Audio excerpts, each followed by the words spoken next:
بسم اللہ الرحمن الرحیم۔ السلام علیکم۔ حضرت بلال رضی اللہ تعالیٰ عنہ سے ایک دفعہ کسی نے پوچھا کہ آپ نے پہلی دفعہ حضور نبی کریم صلی اللہ علیہ وآلہ وسلم کو کیسے دیکھا؟ حضرت بلال رضی اللہ تعالیٰ عنہ فرماتے ہیں کہ میں مکہ کے لوگوں کو بہت ہی کم جانتا تھا، کیونکہ غلام تھا اور عرب میں غلاموں سے انسانیت سوز سلوک عام تھا۔ ان کی استطاعت سے بڑھ کے ان سے کام لیا جاتا تھا، تو مجھے بھی اتنا وقت ہی نہیں ملتا تھا کہ باہر نکل کے لوگوں سے ملوں۔ مجھے حضور پاک صلی اللہ علیہ وآلہ وسلم اس طرح کسی چیز کا بھی علم نہ تھا۔ ایک دفعہ کیا ہوا کہ مجھے سخت بخار نے آ لیا۔ سخت جاڑے کا موسم تھا اور انتہائی ٹھنڈ اور بخار نے مجھے کمزور کر کے رکھ دیا، لہٰذا میں نے لحاف اوڑھا اور لیٹ گیا۔ ادھر میرا مالک جو یہ دیکھنے آیا کہ میں جو پیس رہا ہوں یا نہیں، وہ مجھے لحاف اوڑھ کے لیٹا دیکھ کے آگ بگولا ہو گیا۔ اس نے لحاف اتارا اور سزا کے طور پر میری قمیض بھی اتروا دی اور مجھے کھلے صحن میں دروازے کے پاس بٹھا دیا کہ یہاں بیٹھ کے جو پیس۔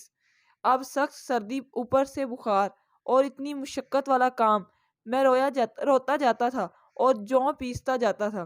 کچھ ہی دیر میں دروازے پر دستک ہوئی۔ میں نے اندر آنے کی اجازت دی تو ایک نہایت متین اور پر نور چہرے والا شخص اندر داخل ہوا اور پوچھا، جوان کیوں روتے ہو؟ جواب میں نے کہا کہ جاؤ اپنا کام کرو، تمہیں اس سے کیا ہے جس وجہ سے بھی روؤں؟ یہاں پوچھنے والے بہت ہیں لیکن مداوع کوئی نہیں کرتا۔ حضور صلی اللہ علیہ وآلہ وسلم یہ جملے سن کر چل پڑے۔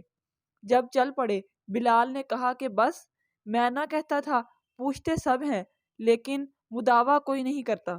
حضور صلی اللہ علیہ وآلہ وسلم یہ سن کر بھی چلتے رہے۔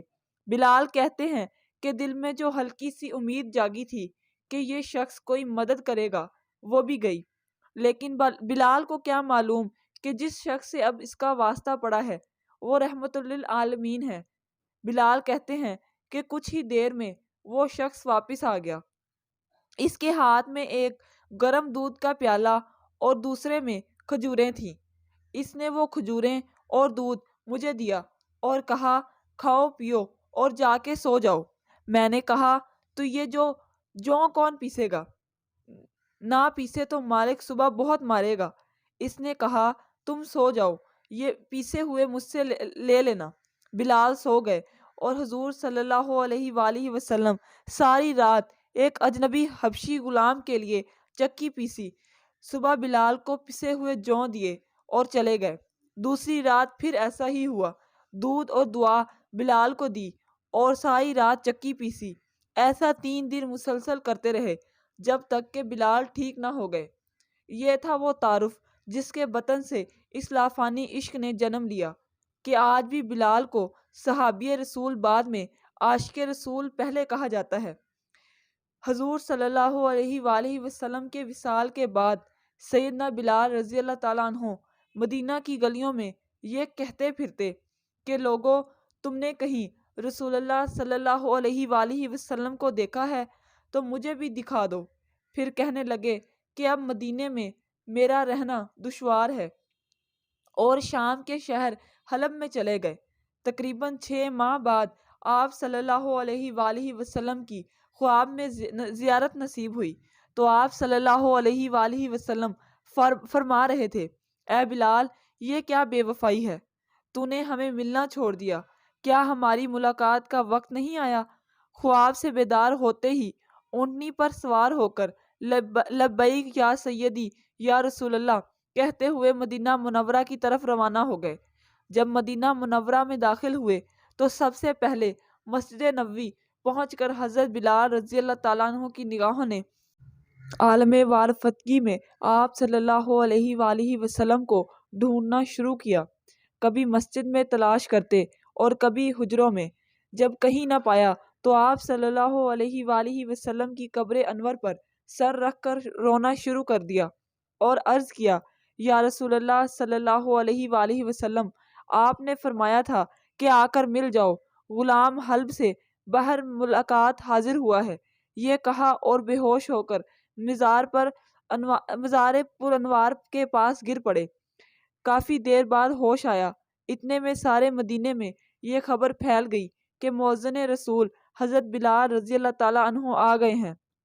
مدینہ طیبہ کے بوڑھے جوان، مرد، عورتیں اور بچے اکٹھے ہو کر عرض کرنے لگے کہ بلال، ایک دفعہ وہ اذان سنا دو جو محبوب رسول اللہ صلی اللہ علیہ وآلہ وسلم کے زمانے میں سناتے تھے۔ آپ رضی اللہ تعالیٰ عنہ نے فرمایا، میں معذرت خواہ ہوں، کیونکہ میں جب اذان پڑھتا تھا تو اشہد ان محمد رسول اللہ کہتے وقت آپ صلی اللہ علیہ وآلہ وسلم کی زیارت سے مشرف ہوتا تھا اور آپ صلی اللہ علیہ وآلہ وسلم کے دیدار سے اپنی آنکھوں کو ٹھنڈک پہنچاتا تھا۔ اب یہ الفاظ ادا کرتے ہوئے کسے دیکھوں گا؟ بعض صحابہ کرام رضی اللہ تعالیٰ عنہ نے مشورہ دیا کہ حسنین کریمین سے سفارش کروائی جائے، جب وہ حضرت بلال رضی اللہ تعالیٰ عنہ کو اذان کے لیے کہیں گے تو وہ انکار نہ کر سکیں گے۔ چنانچہ امام حسین رضی اللہ تعالیٰ عنہ نے حضرت بلال رضی اللہ تعالیٰ عنہ کا ہاتھ پکڑ کر فرمایا، اے بلال، ہم آج آپ سے وہی اذان سننا چاہتے ہیں جو آپ ہمارے نانا جان اللہ کے رسول صلی اللہ علیہ وآلہ وسلم کو اس مسجد میں سناتے تھے۔ اب حضرت بلال رضی اللہ تعالیٰ عنہ کو انکار کا یارہ نہ رہا تھا، لہٰذا اسی مقام پر کھڑے ہو کر اذان دی جہاں حضور صلی اللہ علیہ وآلہ وسلم کی ظاہری حیات میں دیا کرتے تھے۔ بعد کی کیفیات کا حال کتب سیر میں یوں بیان ہوا ہے، جب آپ رضی اللہ تعالیٰ عنہ نے بآواز بلند اللہ اکبر کہا، مدینہ منورہ گونج اٹھا۔ آپ جیسے جیسے آگے بڑھتے کہ جذبات میں اضافہ ہوتا چلا گیا۔ جب اشہد ان لا الہ الا اللہ کے کلمات ادا کیے، گونج میں مزید اضافہ ہو گیا۔ جب اشہد ان محمد رسول اللہ کے کلمات پر پہنچے تو تمام لوگ حتیٰ کہ پردہ نشین خواتین بھی گھروں سے باہر نکل آئیں۔ رکت و گریہ زاری کا عجیب منظر تھا۔ لوگوں نے کہا، رسول اللہ صلی اللہ علیہ وآلہ وسلم تشریف لے آئے ہیں۔ آپ صلی اللہ علیہ وآلہ وسلم کے وصال کے بعد مدینہ منورہ میں اس دن سے زیادہ رونے والے مرد و زن نہیں دیکھے گئے۔